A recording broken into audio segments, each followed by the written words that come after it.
Då sätter vi igång med inspelningen och hälsar alla varmt välkomna till 30 med HS30.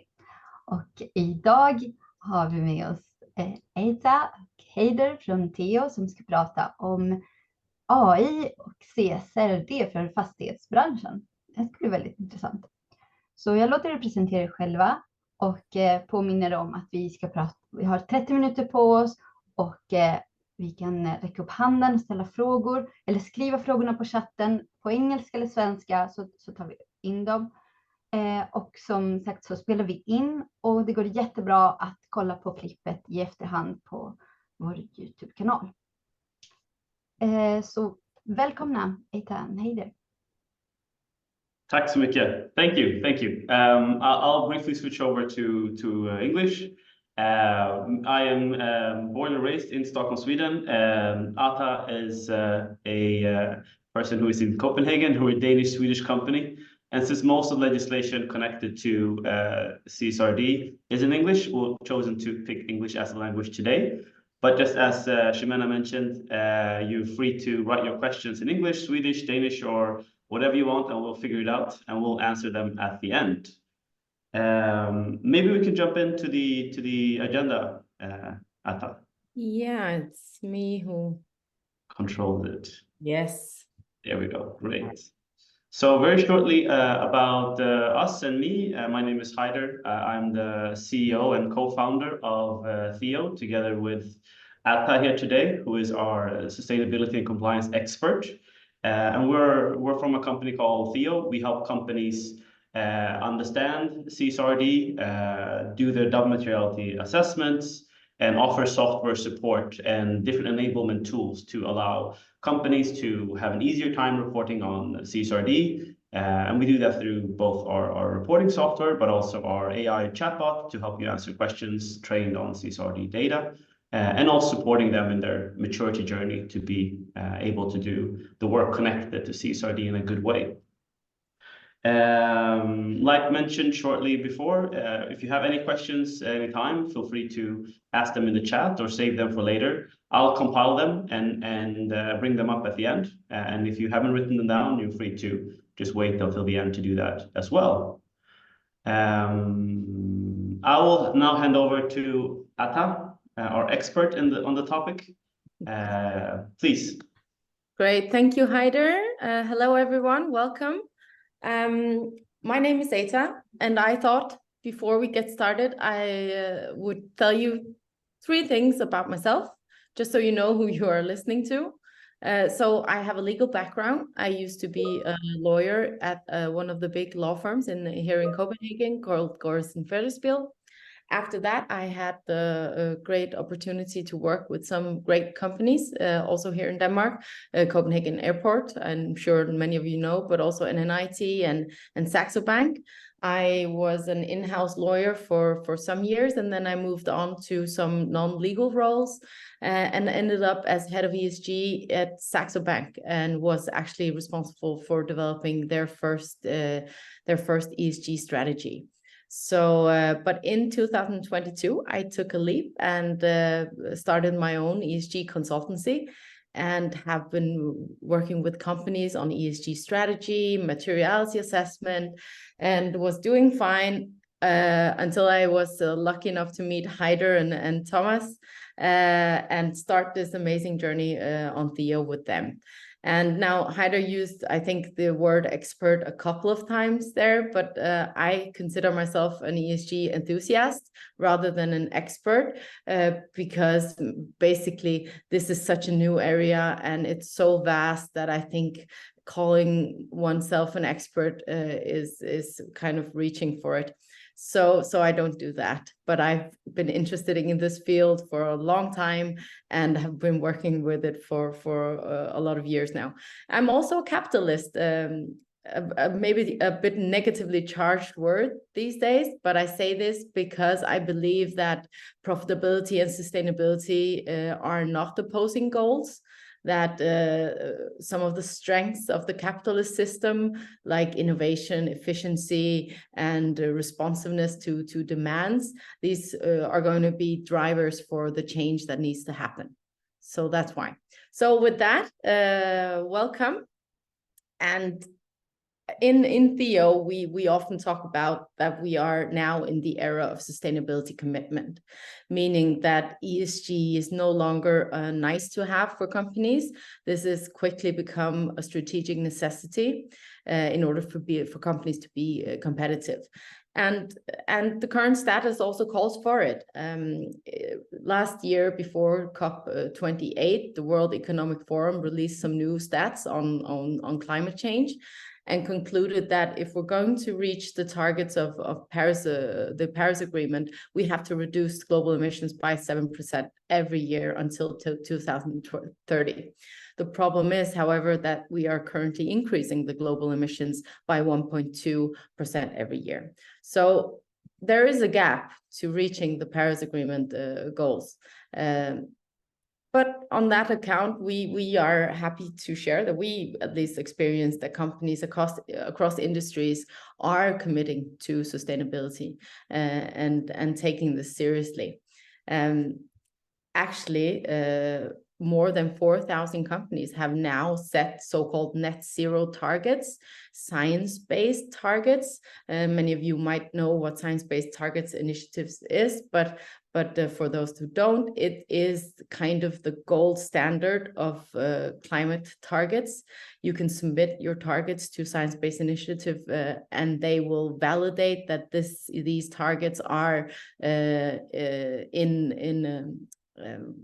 are good enough to reach the Paris Agreement goals. So it's a very cumbersome process to go through. It takes a lot of time. So 4,000 companies might not sound as much, but it's actually a very good number. And it's a very clear trend that this number is increasing year by year.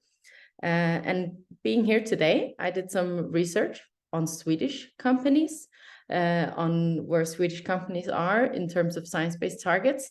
And interestingly, you're doing very well. You have 346 companies now have either set science-based targets or have committed to developing those targets. To compare with Denmark, this number in Denmark is 189. Another interesting part of this is that of those 346, 128 are actually SMEs. This is interesting because it shows that if you consider SMEs are not at this point required to even report. So that this amount of companies have decided to take this route is actually very interesting. And going to real estate, of these companies, 40 are actually, or 12% are from the real estate industry. So you're, as an industry, also very visible in this statistics. So what are the driving forces behind this commitment? Well, obviously legal requirements, which we are here to talk about today, and more about that later. But there are a lot of other factors driving this commitment.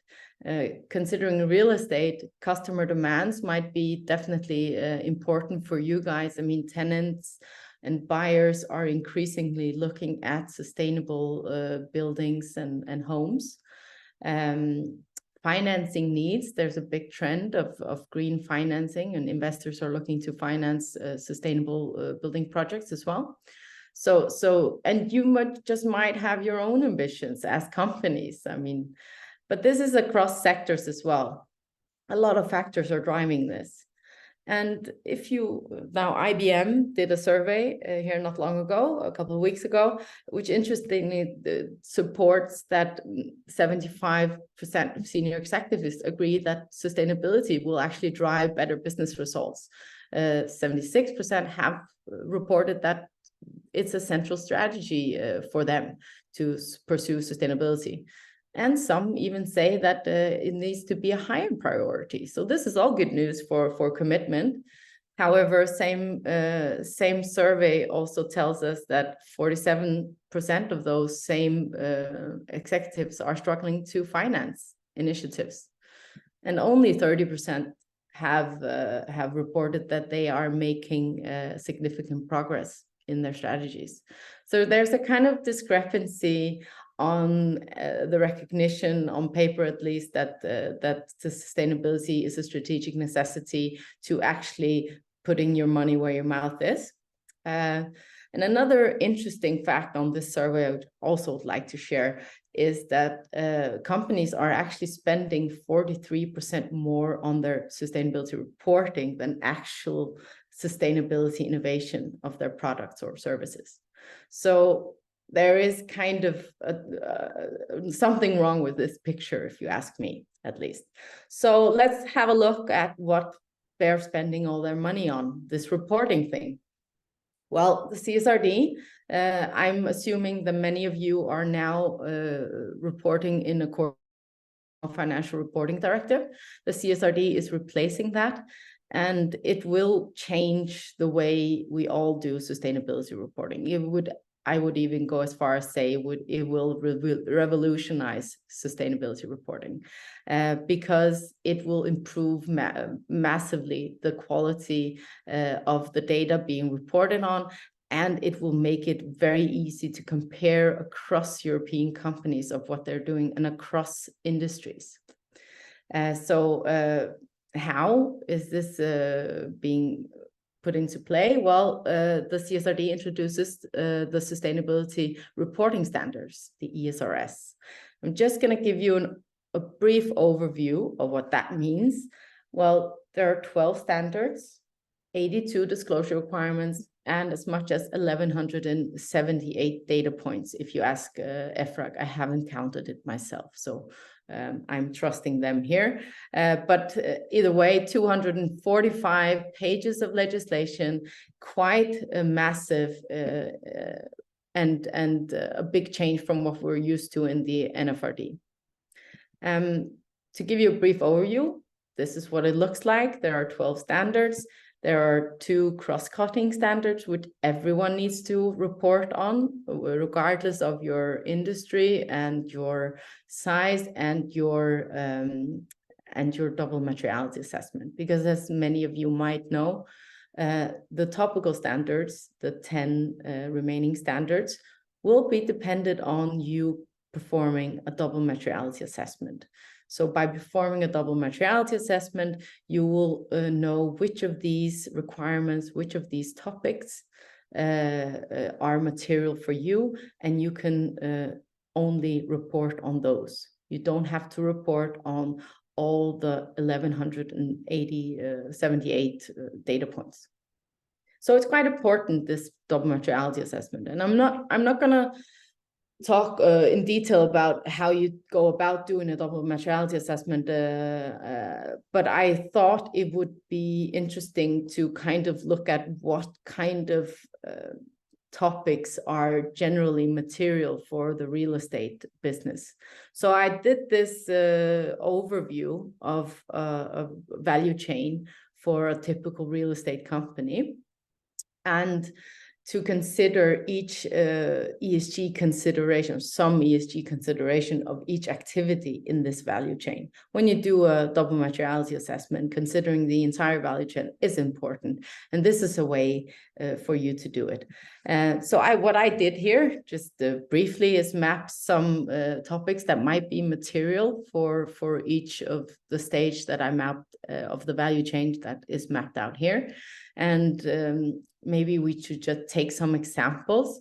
If we look at the upstream activities, market research, the very beginning of each project, here climate change might be a material topic, considering the future resilience of the buildings, the long-term resilience of them might mean that you need to assess future climate scenarios and consider the natural habitat, biodiversity as well on your projects. Moving on to a bit further to design, obviously already in the design phase, considering energy efficiency and vice versa, biodiversity, again, the natural habitats on your project site. And this is important. Obviously, we talked about before, customer demands for energy efficiency, but also for financing, which takes us to the core value chain. Accessing financing, green finance might be important, and in order to do that, you have to consider climate change in your projects, but also resource inflows,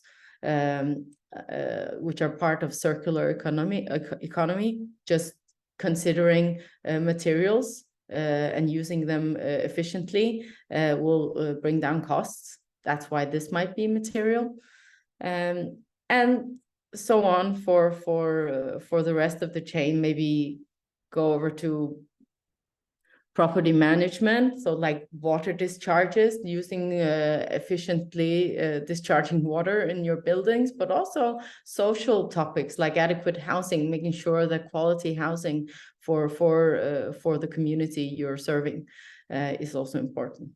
So I thought this might serve as a inspiration maybe for your double materiality work, and just to kind of visualize which topics might be material. And on the top of things, obviously it's clear there's a lot of green on this page.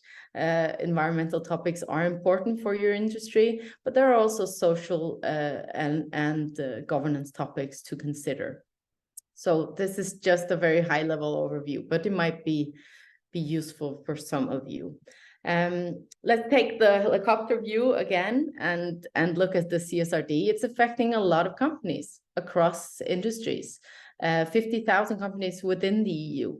And if you consider those external companies outside the EU who have subsidiaries in the EU and thus come in scope of this legislation, the number goes up to 60,000. That's a lot of companies. And it's not going to be cheap, as you can see here. This is a quite staggering number, and it's EU's own estimate that companies will use between 85,000 and up to 680,000 euros yearly on reporting. And I thought just briefly, because where are we on this stage? It's knocking on everyone's door, this legislation now. I'm assuming that many of you here today are in scope of this legislation. The first companies are preparing for their first report. Those who have to report on the fiscal year of 2024, the large and listed companies. This is the smallest group. The largest group is by far those in the next phase, those who have to report on fiscal year 2025, and I'm assuming a lot of them are here today. So it's coming, and it's so if you haven't started working on it, I suggest that you do, because it's really raising the bar, CSRD. So I'm just going to try to kind of look at how it's going to do that.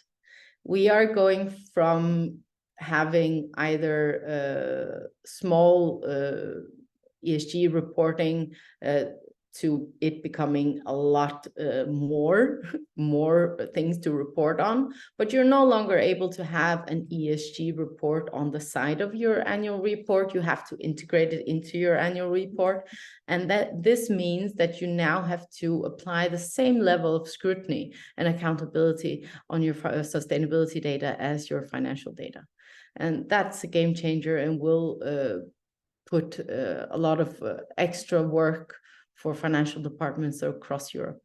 You're no longer able to just have ambitions. You have to link them to actions, and you have to back everything up by metrics.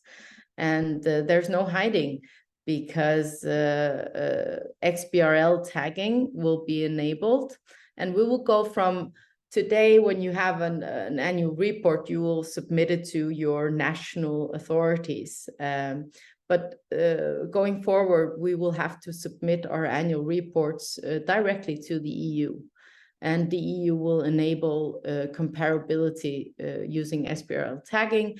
Every EU citizen will be able to search in EU companies and compare their sustainability progress. So naming and shaming is just taking another form. So when we talk about companies and CSRD, we kind of talk about 4 stages of commitment. A lot of companies are just right now at the fix-it stage. They want to, make sure that they are compliant on the CSRD, but they don't really think of sustainability as a profit lever or better business. Some are learning and taking the opportunity to make this a competitive advantage. I wouldn't say that anyone is excelling, because even those companies we thought excelled before, the Science-Based Target Initiative sign-ups and companies like that, they will more or less just be compliant now after the CSRD. So the game has changed and the bar has been raised. And some of the challenges we see when we meet with companies, mindset, I've touched upon this, seeing this as a cost more than a profit lever, which can be, can prohibit investments in this area. And the complexity, just the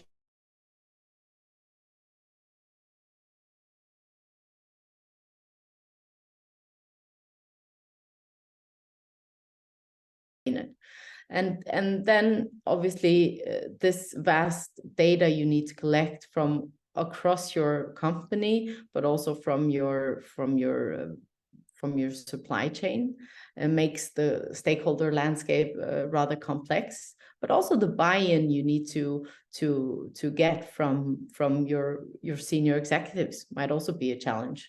So there's some stakeholder management difficulties. And finally, obviously tools, which is why Theo is in the world. We see a very lack of dedicated tools for this area. People, businesses are working and building their reports in Excel and Word, typically we see.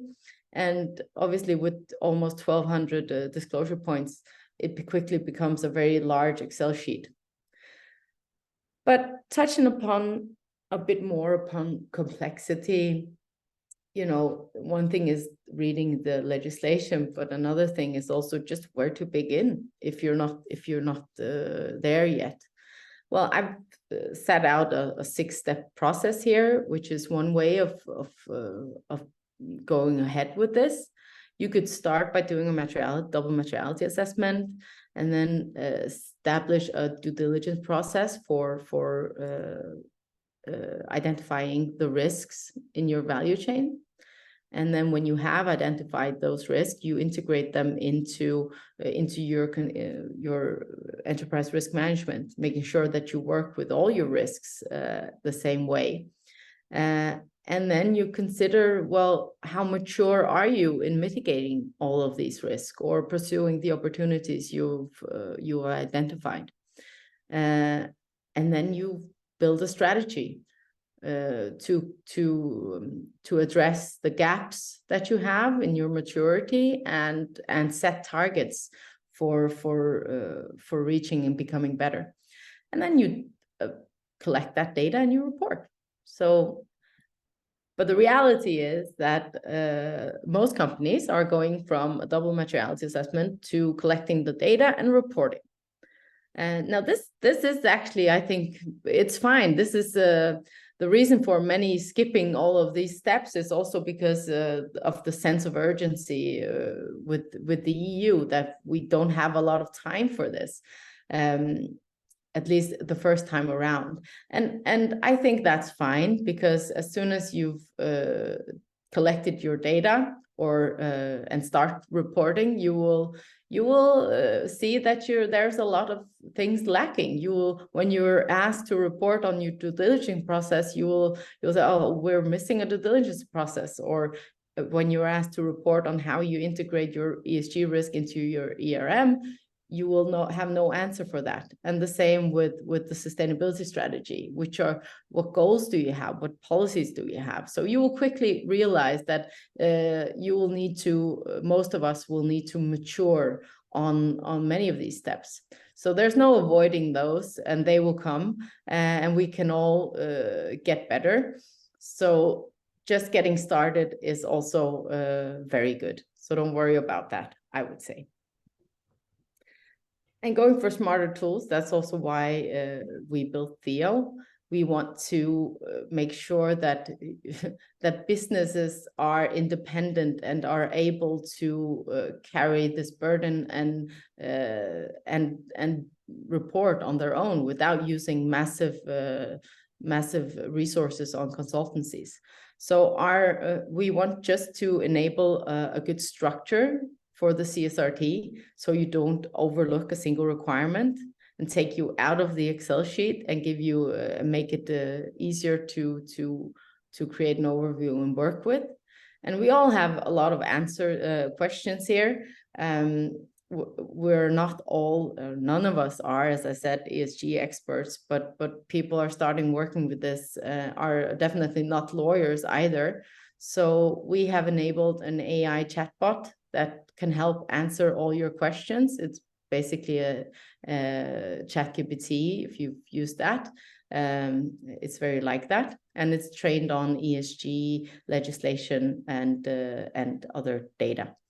And the stakeholder landscape, we also want to make it easier to collaborate across your company, but also introduce collaboration with externals, so that you don't have Excel sheets, going around and.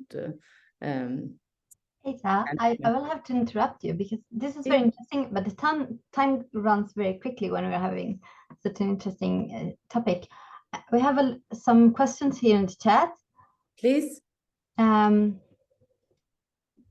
Victor, vill du säga ditt eget fråga, eller vill du att jag läser upp det? Can I take it in Swedish or should I take it? Ta det på svenska, det går jättebra. Ja, då undrar jag jobbar på ett mindre arkitektkontor som inte omfattas av CSRD. Vi är 100 anställda ungefär. Och jag tänker lite hur det här kan påverka oss i framtiden. Kommer våra kunder och beställare begära ut mycket av den här datan från oss? Eller ligger det liksom att det ska finnas i deras system hela tiden? Det försöker vara förberedd på hur mycket som kan landa på oss lite mindre företag, och jag är ju då i designfasen som arkitekt. Yeah. I think you can be very sure that this CSRD, the requirements that will hit your customers are going to be trickled down to your business. So if they are setting scope 3 targets, for example, even though you are not a big polluter as a design office, you will they will quickly be asking you to submit your CO2 stats, for example, but they also might ask you how diversity is doing in your office, if you have any policies on that. So these requirements will hit you indirectly like that, but definitely also as a competitive advantage, I would say.